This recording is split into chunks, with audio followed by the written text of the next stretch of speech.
Hi folks, this is the second part of our discussion on Bell's palsy.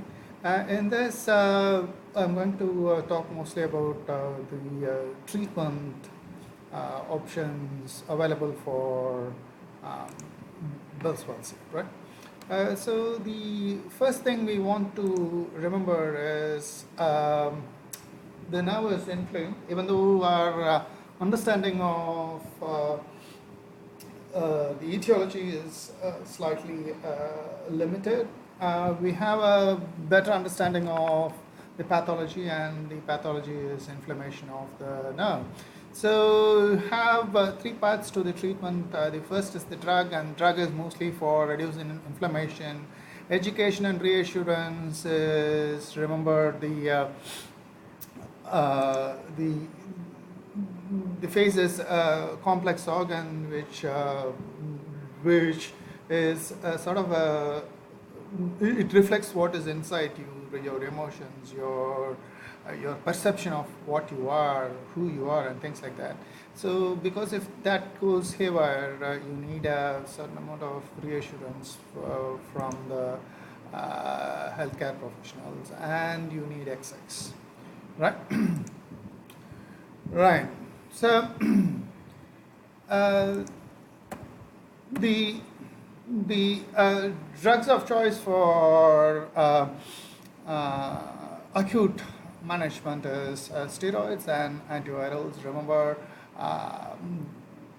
viral infections are part and parcel of the risk factors of Bell's palsy. So you need a antiviral drug also.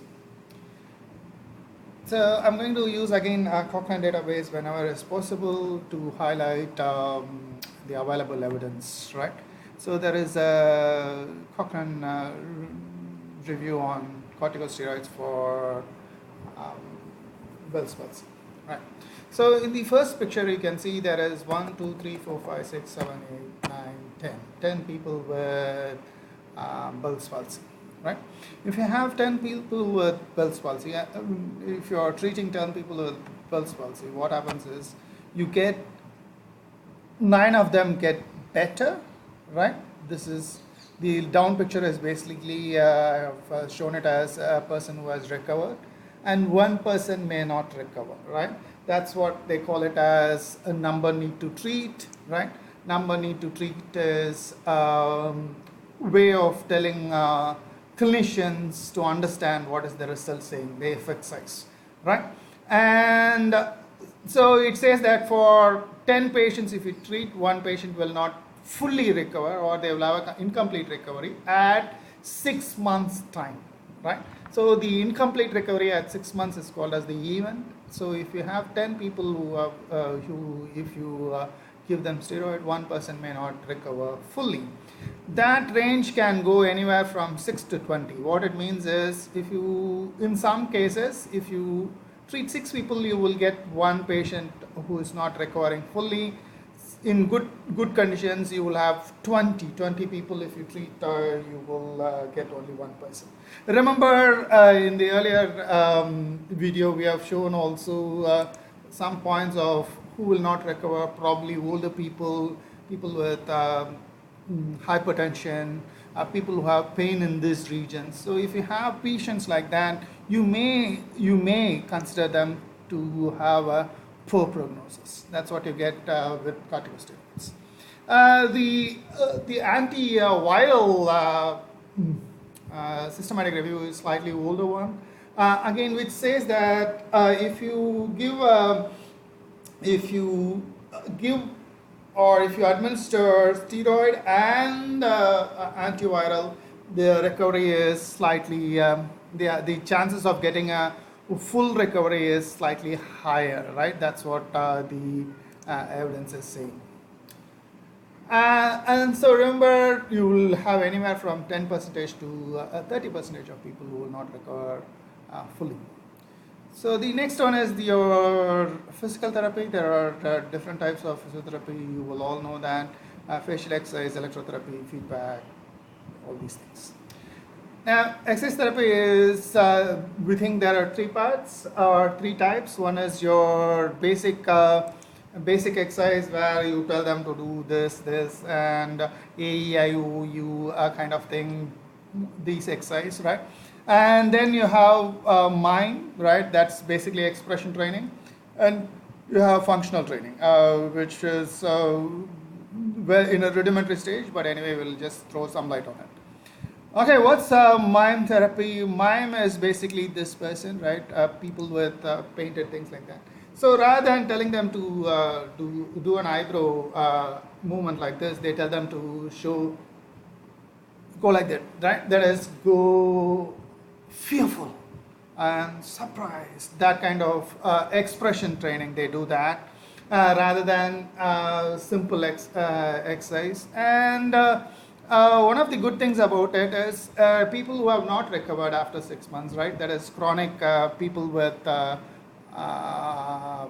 Bell's palsy. They do have some evidence to show that they get better, but not in acute, but mostly in chronic. So these are some of the studies which I have put. If anybody wants it, I can send you all these things. And the functional training is one which was developed by Prakash, right? It has, again, three parts. One is the simple exercise which we always give.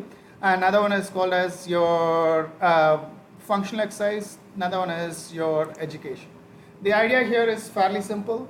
Remember, there are two smiles. One is doing this, another one is smiling after really smiling, right? Spontaneous or involuntary smiling. So they try to use both the exercise to incorporate.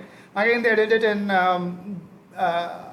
chronic people, not in acute people, right? So these are the things they did to, along with the conventional exercise. Remember, conventional exercise was also given. So they told them to watch movies and funny things so that you can laugh, and when you laugh, you get to have a expression. And they told you to tell stories. Remember, when I am talking, I make all sorts of expressive faces and things like that. So they thought that that will also help. And narrate them stories which happen to them so that they can be more animated when they are talking, and that may also help, right? Along with that, they also had education also. Education to basically tell them to take it cool kind of things. We'll see that later on. Right. So these are the things they have, some of the examples they have, few examples I have given, not the whole thing, but just a few examples.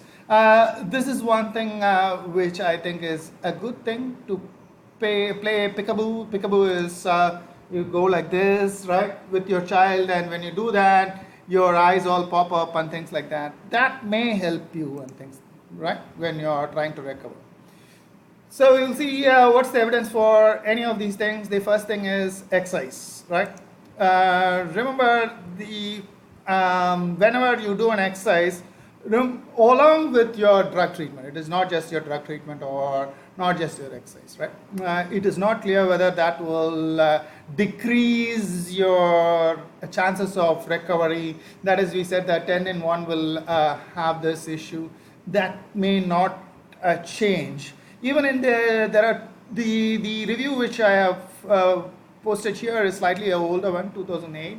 Even the newer review in 15 and 16 have not shown much of evidence to say that the exercise is valuable, right, in acute, in terms of changing the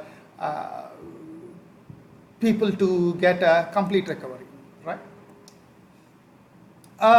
Electrical stimulation, they have found out to be completely useless. That is not the problem, right? Because as I told you, even electrical exercise therapy have not been proven to be a good treatment in terms of effectiveness. But the problem is here, it may have an adverse effect on recovery. It has been talked about like that for quite some time. One of the reasons why it may be like that is when you are stimulating, you already know that your nerve is inflamed. So when you are stimulating the nerve, probably it is affecting your inflammation. Probably that is what is implementing your recovery. So it is said that you should avoid electrical stimulation. Again, in chronic patients, may or may not affect, may or may be useful. We are not very sure. But in acute, we are kind of sure what to do. Again, there are feedback exercises which we use for EMG, mirror, may be useful, maybe. As I told you in the newer review, they combine all these things and found out that it may be helpful, right? We are not still very sure. For strapping, I think this is one of the nonsensical treatment you can ever have. This makes your face far more unaesthetic, if you will. And it does not stop anything from happening. So this is just a useless thing. And in terms of chronic education, or if they have residual,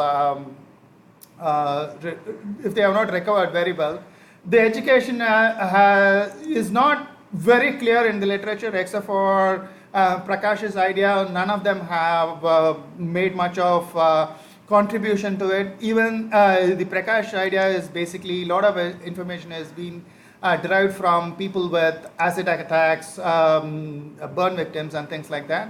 So what do they do in terms of education? What we should do is teaching them coping strategies and how to behave or mingle with other people. These are far more complicated things, but I've just given you the gist of it, what to do. And one of the classical examples of coping strategy is Mr. Janai Raj, who made a living out of acting with Bell's palsy. So that's it, folks. So I just want to summarize what we have seen today. If it is acute Bell's palsy, corticosteroid is a must. Maybe add an exercise, never electrical stimulation, and tell your patient that they are going to recover. This is not a big issue, right? Thank you so much. If you have any questions and any comments, please comment. Thank you.